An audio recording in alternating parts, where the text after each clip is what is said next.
이번 강의는 한국 농산물 도매시장의 발전 과정과 그 의의에 대해 살펴보기 위해 공영 도매시장 태동 이후 중요한 변곡점들을 중심으로 어떻게 시장이 변화하고 안정되어 왔는지 살펴보도록 하겠습니다. 한국의 농산물 도매시장은 1970년대 중반 농안법 개정을 시작으로 1980년대 농산물 출하산지를 농협 등을 통해 조직화하는 것과 더불어 공영 도매시장을 출범시켜 농산물 유통을 체계화했습니다. 이후 1994년 농안법 파동에 따라 대안적인 유통 경로로 농산물 유통센터라는 경로를 추가하고 2000년대 이후 공영 도매시장을 지속적으로 확대해 오고 있습니다. 농산물 유통 환경은 농산물 유통센터의 등장과 더불어 1990년대 후반 대규모 유통점포 즉 이마트, 롯데마트, 홈플러스 등과 같은 할인점의 등장과 더불어 급속히 변화했으며 2010년 이후 로컬푸드, 푸드플랜 확산에 따라 또 다른 농산물 직거래 형태가 등장하였고 현재에 와서는 온라인 농산물 시장이 지속적으로 성장하고 있습니다. 정리해보면 1970년대 이후 정부 주도의 농산물 유통산업 육성 정책에 따라 농산물 유통은 공영 도매시장을 주축으로 지속적으로 발전해 왔으며 대형 유통업체의 발달에 따라 질적 성장을 이루게 됩니다. 대형 유통업체의 발달에 따른 질적 성장에 대해서는 따로 말씀드리겠습니다. 이후 도매시장 중심의 유통 채널이 로컬푸드센터, 온라인 등 여러 가지 유통 채널로 새롭게 등장하고 있지만 아직까지는 공영 도매시장이 농산물 유통의 중심을 담당하고 있습니다. 앞서 강의에서 농산물 시장의 기능에 대해 구매자와 판매자에게 시간적, 장소적 효용성을 제공하고 수급 안정과 가격 안정에 중요한 기능을 하고 있다고 말씀드렸습니다. 한국의 농산물 유통은 산업 육성 정책에 따라 정부의 주도하에 지속적으로 발전해 왔습니다. 정부에서는 1970년대 이후 농산물 유통 및 가격 안정에 관한 법률을 입법하여 주도적으로 농산물 유통의 안정화와 체계화를 위해 힘써왔습니다. 공영 도매시장은 정부가 주도하고 설립하여 관리하는 시장으로 민간에 의해 설립된 시장이나 자연적으로 형성된 대형 시장과 기능은 같을 수 있지만 정부가 직접 설립하고 관리한다는 데 차이점이 있습니다. 정부에서는 농수산물 유통 및 가격 안정에 관한 법률 이전에도 농수산물 도매시장법을 제정해서 도매시장을 육성하고 시장 참가자들의 공정한 거래를 돕기 위해 힘써왔습니다.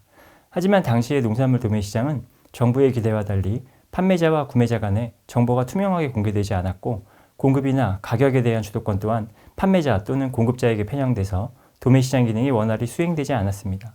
때문에 폭리를 취하거나 매점 매색이 발생해서 농산물 가격이 폭등하는 사건들이 발생하곤 했습니다. 매점 매석은 명절과 같은 성수기를 앞두고 시장에 물건을 공급하는 공급자들이 공급 물량을 줄이고 계속 상품을 비축하고 있다가 가격이 폭등한 이후에 공급을 개시해서 엄청난 이익을 취하는 경우를 말하는데 설, 추석과 같은 명절을 앞두고 발생하는 경우가 많았습니다. 매점 매석 자체가 이윤을 창출하고 부를 축적하는 수단이 되는 경향이 있었습니다. 또한 농산물의 품질에 관한 문제도 지속적으로 제기되었습니다. 물에 불린 축산물을 제공하거나 표백제를 사용해 세척한 농산물이 유통되는가 하면 값싼 수입산 농산물을 국내산으로 둔갑시켜서 판매하는 행위가 발생하였습니다.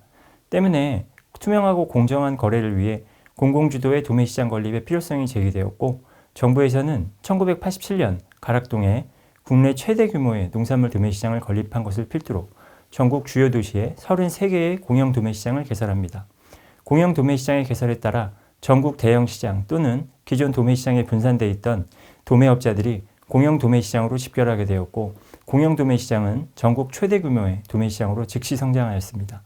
정부의 산업 육성 정책에 따라 태동된 공영 도매시장은 앞에 강의에서 설명했던 시장의 순기능인 수급 조절과 가격 안정 기능을 수행하며 성공적으로 안착하였고 경매제도를 통해 전국 농산물의 가격 기준을 결정하는 중요한 기능 또한 수행하게 되었습니다.